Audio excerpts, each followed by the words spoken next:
아침에 그 집에다가 두고 나오라고. 이렇게 딱 쳐 나오라고. 딱 두고 나오고. 뭐를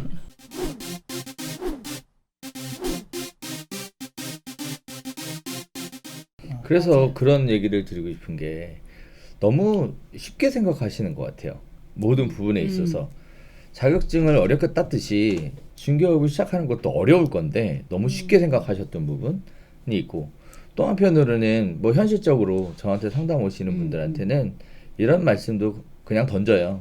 물론 모든 분들한테 똑같은 답을 던지는 건 아닌데, 어떤 사무실에서 일하는 게 좋겠냐에 네. 대해서 물론 뭐 여러 가지 나름대로의 경험들이 있겠지만, 뭐 케이스들을 모아 보면 대부분 통계라는 게 대충 잡히잖아요. 오늘은 이런 말씀을 하고 싶은 게, 어느 사무실에서 가라 일할 거냐를 이미 뽑는 데 가서 일하는 것도 좋겠죠. 뭐 구인 광고를 보고 거기에 맞춰서 내가 뭐 면접을 보러 가겠다 네, 네. 연락을 해서 가는 것도 좋은데, 그 방향을 바꿔도 될 것 같아요. 정말 괜찮고 잘 나가고 위치가 좋고 바쁘게 돌아가는 이런 사무실에 가야 배울 수 있을 것 같은데, 그런 사무실은 뭐 사람들이 뭐 한번 들어가면 잘 나오지도 않고, 그죠? 그리고 또 구인도 안 하죠. 이미 뭐 소개로 대기하고 있는 사람들이 잔뜩 있으니까, 이런 사무실을 내가 어떻게 취업해 볼 수 있을까라고 반대로 생각을 바꿔보면, 그들이 사람을 구인할 때까지 기다리지 말고 우리 많이 했었던 거 있잖아요. 이력서하고 자소서 만들어서 당당하게 문 열고 들어가서 저 여기서 한번 일해보고 싶습니다. 이렇게 고객님 찾아가는. 얘기하는 것처럼 발품 많이 팔다 보면 보이거든요. 그런 사무실들이. 그래서 자신 있게 일해보고 싶습니다. 라고 뭐 본인이 나서서 제시할 수도 있어야 될 것 같아요. 그런 부분들이 어떻게 보면 중개하는 부분하고도 밀접하잖아요. 네. 그렇게 좀 생각을 하시고 가시셨으면 좋겠어요. 근데 다들 경험해 보시고 느끼시고 깨달아가고 계시겠지만 쉽지 않잖아요. 네. 맞아.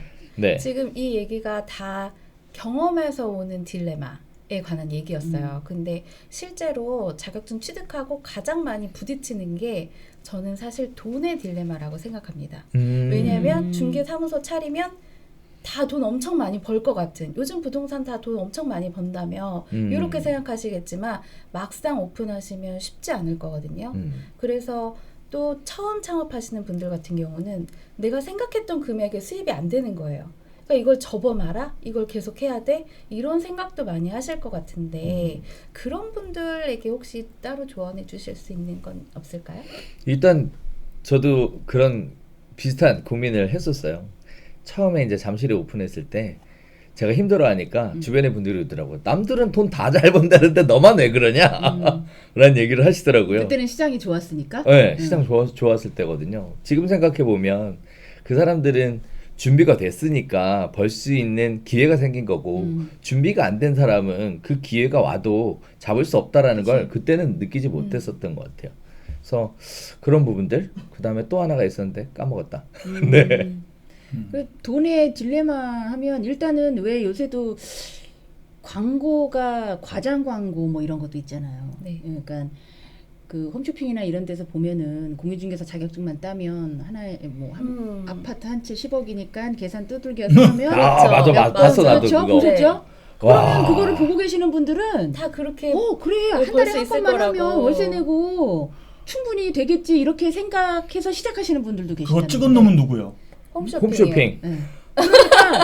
홈쇼핑. 그리고 중개 학원. 학원. 학원. 아, 그거 보면서 야 세상에 저건 정말로 모르고 하는 소리지 그런 생각이 들더라고요. 아마 많은 분들이 그거에 낚이셔가지고 또 네. 결제하고 학원 입장이나 홈쇼핑 입장에서는 그럴 수 있겠다. 내가 볼 때 그렇게 그렇죠, 광고하겠네. 네.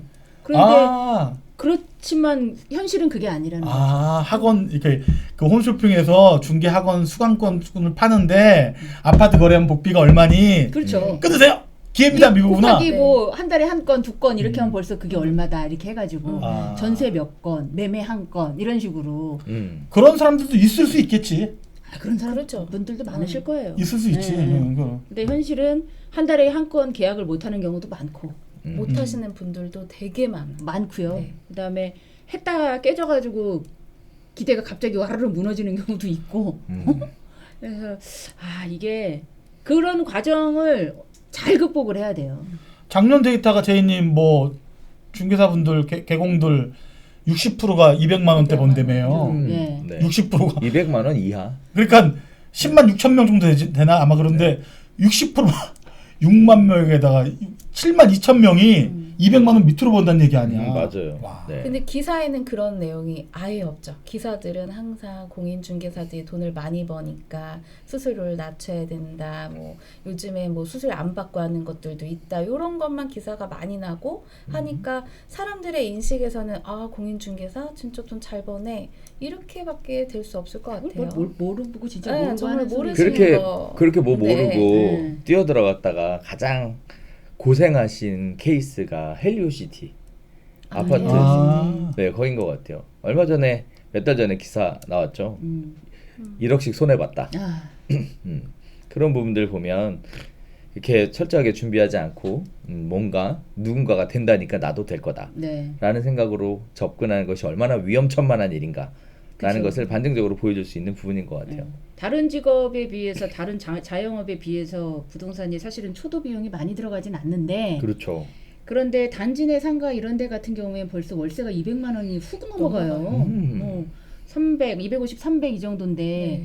딱 월세만 내느냐? 그것도 아니잖아. 음. 거기에 경비까지 하면은 만만치 않은 건데 그렇게 내 수입이 맞아서 가져가는 돈이면 괜찮지만 그렇지 않다면 그게 전부 다 손해인데 그렇기 때문에 돌다리도 두들겨보고 주변에 많은 분들한테 도움도 받아보고 그래야 될 거라고 또 생각해요. 최소 최소 6개월 정도 음. 그 월세를 내는 금액 정도는 꼭 갖고 시작을 하셔야지. 그냥 네. 초도 비용 안 들어가니까 무작정 그냥 사무실부터 딱 얻는다라고 하시면은 마음적으로 조금 힘드실 수 있을 아, 것 오픈하지 말고 오픈하지 말고 저기 1년 정도 남이 밑에서 굴르고 다 배워. 그리고 좀 가르쳐 주신 분들도 좀 잘 가르쳐 주세요. 잘 가르쳐 주고 이제 다 가르쳐 계약 쓰는 거 안 가르쳐 주지? 왜? 어. 근데 사실 또 보면 그런 것도 있어요. 이제 직원으로 들어온 거죠. 가서 일반 배우고 휙 나가버려. 그런 그쵸. 분들도 네. 엄청 많죠. 그러니까. 내 포지션에 따라서 그게 틀리니까 그거 어떻게 해야 돼? 그거 1년 계약 쓰면 1년 있는 거야 다? 어떻게 되고 있는 거야 도대체? 1년 계약을 어떻게 써요? 아니 1년 동안 밑에서 일하겠다 그러면은 네. 네. 소공으로 1년 동안 있는 거냐고 그냥. 아니죠. 그래도 그건 그분이 뭐 나가시겠다고 하면 그건 어쩔 수 나가겠다고 하면 없는 나가는 거니까. 거죠. 하여튼 머리 검은 집은 걷지 말라고 했어. 아니 그것도 좋아. 뭐 해서 나갈 수도 있다고 봐. 근데 옆에다 오픈하는 건 또 뭐냐고. 그러신 분들은 그러니까요. 양심에 맡기겠습니다만. 그러니까 이 부동산이 아 그래서 뭐 쓰는구나 들어오면 배울 때 어디다 하면 안 된다고 영업하지 않는다고 그런 각서 같은 거 거는, 받는구나. 네, 그렇죠. 그런 건 기본적으로 해야 마음 편하게 또 대표 입장에서는 직원을 쓸 수 있는 거고. 근데 그게 법적으로 효력이 있나요? 그거 있습니다. 영업권은 있어요? 소용이 있는 네. 거였는데. 일단은 그게 상가 임대차하고요. 이제 직원 고용하고요. 문제가 좀 달라요. 법적으로 제가 좀 두들겨 좀 봤는데 네네. 상가 임대차의 경우에는 내가 양도를 했죠. 사무실을. 그러면 양도자가 인근에 오픈하면 안 돼요. 네, 그게 겸업 제한에 걸려요. 근데 직원으로 있었잖아요. 이 직원이 나가서 옆에다 오픈하죠. 그럼 법적인 문제가 없어요. 그런데 아. 네, 그거는 영업권 제한하고 아무 상관이 없는 부분이라고 이미 판시하고 있어요. 근데 문제는 그거를 영업 못하게 해야 되잖아요. 그러면 일종의 각서나 계약서 이런 걸 써야죠. 각서나 계약서를 쓰게 되면 또 무슨 문제가 생기냐면 이제 노동법 관련된 얘기가 그쵸. 공식적으로 불거져요. 그러면 배보다 배꼽이 훨씬 커지는 일들이 생겨요. 뭔 말이요? 요새 노동법이 왜 그거 가녀요? 제가 여기서 얘기를 할 수는 없고요. 이게 시장에 굉장히 큰 파장을 일으킬 얘기라서 사실 얘기할 수는 없고 뭐 내부적인 관계에서 그런 걸 건수를 만드는구나. 그래서 요새 신도시에 젊은 애들을 이제 직원으로 써요. 이제 그들이 인터넷을 잘하잖아요. 직원으로 썼다가 뒤통수 맞고 완전 뭐 거덜나는 중개사들 얘기가 그러니까요. 지금 계속 들려오고 있습니다. 그래서 제가 강의할 때는 얘기해 주거든요. 이렇게 해야 된다, 이렇게 해야 된다. 심지어 뭐 샘플로 이제 서류도 주고 해요. 네네네네. 그런데 이제 못 느끼는 거지. 설마 내가 그런 일이. 그리고 또 쏟다 열심히 또 졸아요. 또 그럴 때는 중요한 얘기할 남의 때는 일같이 생각하다가 생각하죠. 내가 당하면 아니면 겪으면 그때서야 아차 이런 생각이 듭니다. 그래서 이제 모든 내용을 수업 시간에 알려줄 수는 없으니까 뭐 한 달에 한 번씩 정기 세미나라는 걸 맞아요. 해요. 네. 그러면서 계속 보완을 해준다는 거죠. 뭐 정책도 바뀌고 시대도 바뀌고 계속 바뀌니까 이제 하나씩 하는데 또 그럴 땐 또 안 오셔요 또? 네. 그 필요함을 못 느끼시는 거지. 그러니까 네. 그리고 또 전화 와갖고 울어. 남자가 여성분들이죠. 대부분 다. 이제 남성분들이면 이제 곰님처럼 가서 주워 박아겠지. 나도 이제 여러분들 밑에 계셔봐 여러분들이 같이 일을 했지만은 근처에 못 차리던데. 근처에 일단은 판례가 정확하게 얘기를 하고 있어요. 네. 근데 상관없다. 그 권리금을 안 받으면 상관없지 않나요? 아, 권리금을 안 받으면 상관없겠죠. 그죠? 네. 아 그래요? 영업권에 네. 대한 권리금을 받으면 음. 옆에다 차리면 안 되지만 음. 그렇지 않고 권리금을 안 받았을 경우에는 상관이 없는 거죠. 그걸 모르겠다 나는. 이게 영업권이기 때문에 그쵸. 권리금이 영업권이기 때문에 권리금 안 받는다는 얘기는 영업권 양도를 하는 게 아니죠. 그렇죠. 그냥 양업- 아 지가 그냥 내놓고 나가는 거네. 이게 아무것도 아니네.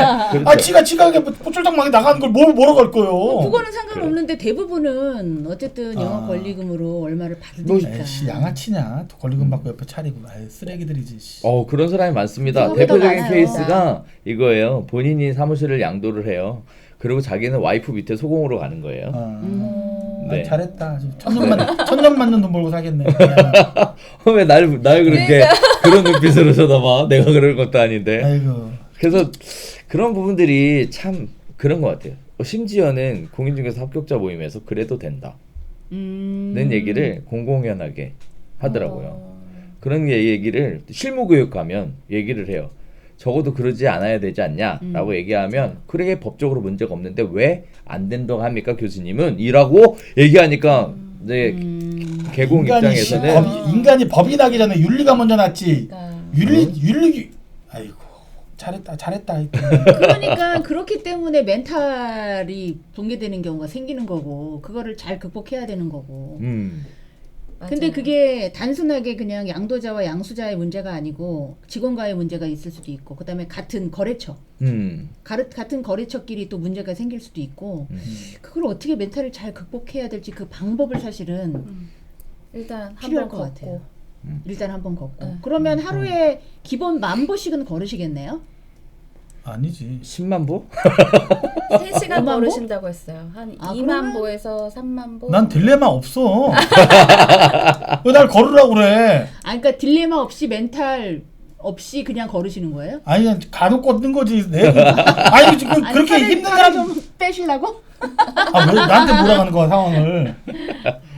이런 경우도 있더라고요. 이제 중개업 하면서 처음에 오픈하고 멘탈 관리가 깨지는 케이스가 이제 공동 중개하는 부동산 내서 흔히 얘기하는 고춧가루나 뒷박 그렇죠. 이런 경우 때문에 멘탈이 와르르 무너지시는 케이스들도 네. 굉장히 많더라고요. 또는 손님들이 제대로 뒤통수를 날리시는 경우들도 많더라고요. 있어요. 있어요. 저한테 이제 이런 부분들에 대해 어떻게 해야 되냐라고 이제 사례들을 물어보는 단체들이 좀 있거든요.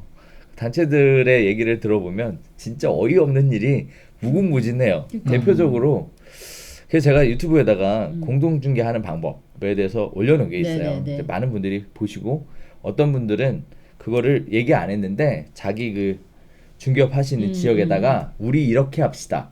라고 공유로 해서. 예, 공동중개하는 프로세스를 잡아주시는 겐도 굉장히 많더라고요. 근데 문제는 그 예외 상황이 더 많이 발생할 가능성이 있는데 가장 기본적으로 사람들이 그 윤리에 대한 생각이 없다는 거, 그다음에 상도덕 뭐 이런 거에 전혀 고려하지 않는다는 게 가장 큰 문제가 같아요. 대표적인 케이스가 이런 거예요. 여기서 물건을 받았어요. 그리고 나서 옆에 부동산 가서 자기한테 유리한 조건에 딜을 하는 거죠. 그럼 옆에 있는 부동산은 자기한테 없었던 매물을 가지고 왔으면 일단 기본적으로 좀 생각을 해봐야 될 거 아니에요? 그 중개하면 안 되잖아. 그거 다른 데서 빼갖고 온 건데. 근데 또 호딱 해요 또 그거를. 다른 데 빼온 걸 알면서도 그렇지, 알면서도 알면서도. 알지. 음. 알면서도 뭐 모를 수도 있긴 하겠지만 일단은 알고 하는 거지. 알고 한다는 건 사실상 문제가 알게 하는 거죠. 네. 그래서 손님이 물건을 갖고 와서 내가 이 매물을 거래하고 싶은데 당신이 중개할 수 있겠냐 하면 얘기는 끝난 거지 뭐. 나한테 그 매물이 없으면 그럼요. 네 과연 이런 부분들에 대해 어떻게 해야 되겠냐 뭐 이런 식의 얘기들을 하시더라고요. 물론 뭐 뭐 담합을 하기 위한 모임들이 아니라 친목단체로서의 모임들이에요. 이제 그런 부분들에 대해 상도덕을 지켜가면서 하자라는 거거든요. 전 개인적으로 나쁘지 않다고 생각을 해요. 누군가에게 피해를 입히는 건 아니고 내부적으로 그런 부분들에 대한 좀 뭐랄까요, 원칙 같은 것들을 만들어줘야 되니까. 자, 이러한 부분들이 참 많이 접수가 되고 있어서 굉장히 안타까울 것 같아요. 이제 당사자 입장에서는 진짜 억장이 무너질 거 아니에요. 그리고 또 최근에 또 얘기 들리는 이야기에 의하면 100억 넘는 손님을 부동산 중개업소가 이렇게 같이 했어요. 그랬더니 또 상대편 부동산에서 또 손님을 이렇게 뒤로 뺀 거죠. 빼가지고 계약서를 쓰셨더라고요. 100억이 넘는 걸. 네. 그거를 또 처음에 소개시켜줬던 부동산은 완전 지금 뚜껑 열려갖고 그렇겠네요. 네, 멘붕 상태에 빠져 있고. 네.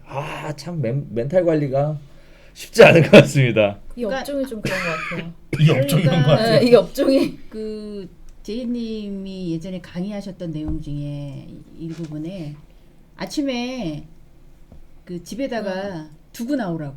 이렇게 딱 나오라고. 딱 두고 나오고. 뭐를 뭐 간슬개를 다 뜯고 다 두고 나오고 나오라고. 토끼요? 네, 그런 부분들이 일단은 고객분들뿐만이 아니고 전부 다 걸릴 수 있는 부분이잖아요. 그러니까 어떻게 이거를 극복해? 그냥 무조건 무작정 걷는다고 해결될 일이냐? 뭐 직업적 한계인 부분이 있는 거야. 무슨 말이냐면은 우리가 이제 기독교에서는 이제 자기 십자가에 대한 얘기를 하거든. 무슨 말이냐면 기도할 때 하나님 저에게 주신 이 고난은 감당할 수 있는 고난만 저에게 주세요. 이런 기도를 할 때가 있어요. 그리고 그 자기 십자가에 대한 비유인데 이제 그 감당할 수 있는 십자가, 내가 이 고통을 받을 수 있는 그런 식으로 기도를 한단 말이야. 근데 그러면서 또 성경에 어떤 말이 또 있냐면 이 또한 지나가리라고. 독실한 크리스천은 아니에요, 제가. 근데 이제 그런데 그런 걸 보면서 이제 어떤 생각을 갖게 되냐면은 그 멘탈이 날라가 딜레마 이런 부분들, 누군가 나한테 칼을 겨누거나 절망에 빠졌을 때, 근데 가만 그게 전부냐 생각하면 안 되는 것 같아요. 이제 인생을 이렇게 길게 놓고 보면 부분들이란 말이야. 그렇죠. 좋은 게 훨씬 많거든. 실적으로 그것 또한 본인들이 극복해야 될 부분들이 사실 있어요. 맞아요. 이 고통이 영원치 못 살지. 아, 그럼요. 근데 나한테 주신 그 나의 목을 거는 그 딜레마라는 놈이 지나간다니까. 시간이 필요한 것들이에요. 여기 단정하지 마. 상황을 단정하면 안 돼. 상황을 단정하지 말고 이 또한 지나갈 수 있는 부분들이 있으니 그래서 술을 먹고 술을 먹어. 그리고 손님한테 받는 스트레스, 다른 스트레스 갔으면 손님 나가는 등을 낸 다음에 야 개새끼야 한번 욕을 해. 욕을 해야 된다니까. 그렇지. 어떻게 해서든지 풀어야지. 그러고 그 딜레마인데 저 같은 경우에는 막 많이 먹어. 열받으면 네. 막 많이 먹고 진짜 등 돌리고 욕도 하고 그렇게 너무 나는 그러면 안 되는 사람이야. 아유. 그렇게 살지 마시고 맞아요. 자꾸 나를 고고하게 만들고 대중 앞에 고고하게 만들고 등 돌리고 숲에 가서 욕하라니까. 그러니까 그런 예화가 나는 임금 얘기는 당랑 얘기 그 신하가 그렇게 인격이 모자라서 욕했겠어? 그럼요. 저는 그래서 자기 최면을 좀 거는 편이에요. 예를 들어서 그렇게 스트레스를 받는 일이 있다거나 멘탈이 이렇게 나갈 경우가 있으면 일단은 내가 손해를 본 거면 저 사람은 내가 손해 본 거에 배는 손해를 볼 수 있을 거다라고 최면을 거는 거지. 그리고 또 내가 손해 본 거는 나중에 내일 돼서 그 이상의 이익을 얻을 것이다. 이런 식으로 자꾸 최면을 걸어요. 네. 그래야 이제 그렇지 않고 내가 못나서 그랬다 아니면 저 사람이 왜 그러냐 막 그거에 빠져버리면 헤어나오기가 힘드니까. 그래서 뭐 자꾸 먹는 얘기해서 그런데 이제 배가 고플 때라니까 아니 지금. 고운 밥줄 시간이다. 좋은 음식에다가 좋은 술을 먹어요. 좀 술 드시는 분들은 그렇게 풀어. 욕하고 좀 걷고 막 이래. 저는 오히려 좀 반대예요. 왜 바둑 기사들이 자기가 했던 시합을 복귀를 하잖아요. 저는 거의 그런 스타일이에요. 그래요? 네, 이런 상황이 있었고 그러면 내가 가장 다음에 똑같이 이런 상황이 있었을 때는 어떻게 할 것인가? 어떤 방향으로 해야 합리적일 것인가를 이렇게 옵션으로 이렇게 막 적어놔요. 그러면 혹시 다음에 똑같이는 못했을지언정 이 상황이 어떻게 됐고 제가 만약에 속된 말로 뒷박을 맞았으면 그러면 이거를 그냥 넘기고 지나갔을 경우도 있을 거고 어떻게 또 처리를 했을 경우도 있을 거고 이런 거에 대한 계획을 쫙 세워놔요. 다 시뮬레이션 한 다음에 다음에는 한번 이렇게 해보고 이런 결과가 또 중요한 어떻게 것 나오면 같아요. 네, 어떻게 될지를 한번 보자라는 생각을 저는 좀 해요. 오, 저하고 되게 유사하시다. 아, 저도 그렇구나. 예전에 중개업 하면서 항상 노트 뒤에다가 상담 노트 뒤에다가 적어놨어요. 이런 케이스는 이렇게 내가 이때 뭘 실수했고 뭐가 잘못됐었고 다음부터 똑같은 상황이 생기는 걸 막으려면 내가 이렇게 했어야 되고 심지어는 이런 멘트를 날렸어야 한다. 뭐 이런 얘기까지 자세하게 적어놨거든요. 와. 사실 그 내용이 모여갖고 제 강의가 만들어진 거예요. 인생 어렵게들 산다. 어렵게 사네. 나는 그냥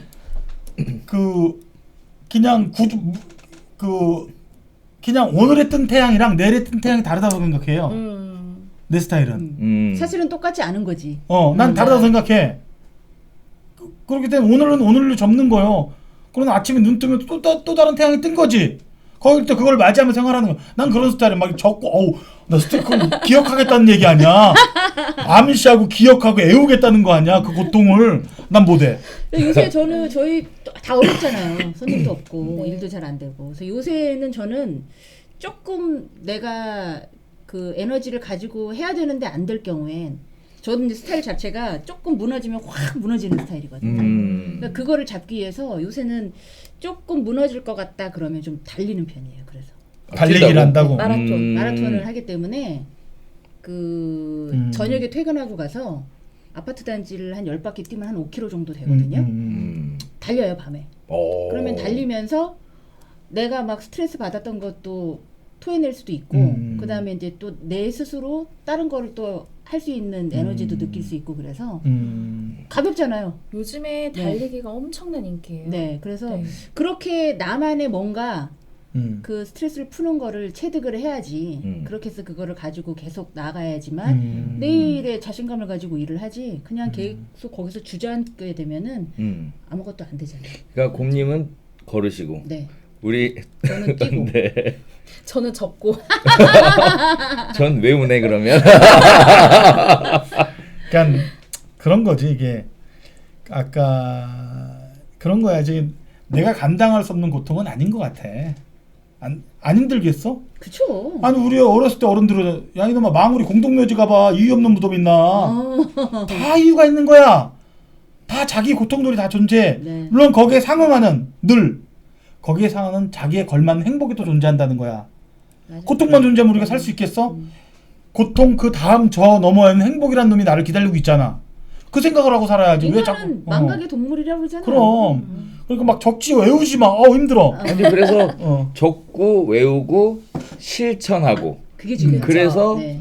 발전하고 있잖아요. 지금. 그건 맞아. 끊임없이. 쟤는 내가 볼 때는 분명히 10년 전보다 성장을 무지했어. 뭐 상대적으로 늙고 머리 빠지고 살쪘지만 이 비즈니스 모델은 상당히 나쁘지 않아. 굉장히 잘하고 있는 거야. 그렇게 해서 나온 엑기스들이. 그럼. 그렇죠. 예. 그래서 사실 뭐 강의할 때는 사례처럼 이야기를 하지만 다 저한테는 이 뼛속 깊이 박혀 있는 그 얘기들인 거예요. 자료들이 어떻게 해서 만들어졌을까 생각을 했던 적이 있었거든요. 그런데 그렇게 복귀하고 그렇게 생각했던 것들이 나중에 다 그런 자료로 나타나니. 그렇지. 네. 그래서 이제 시행착오를 줄여주는 거죠. 그러니까요. 처음에 네. 멘탈 관리 얘기도 나오잖아요, 우리.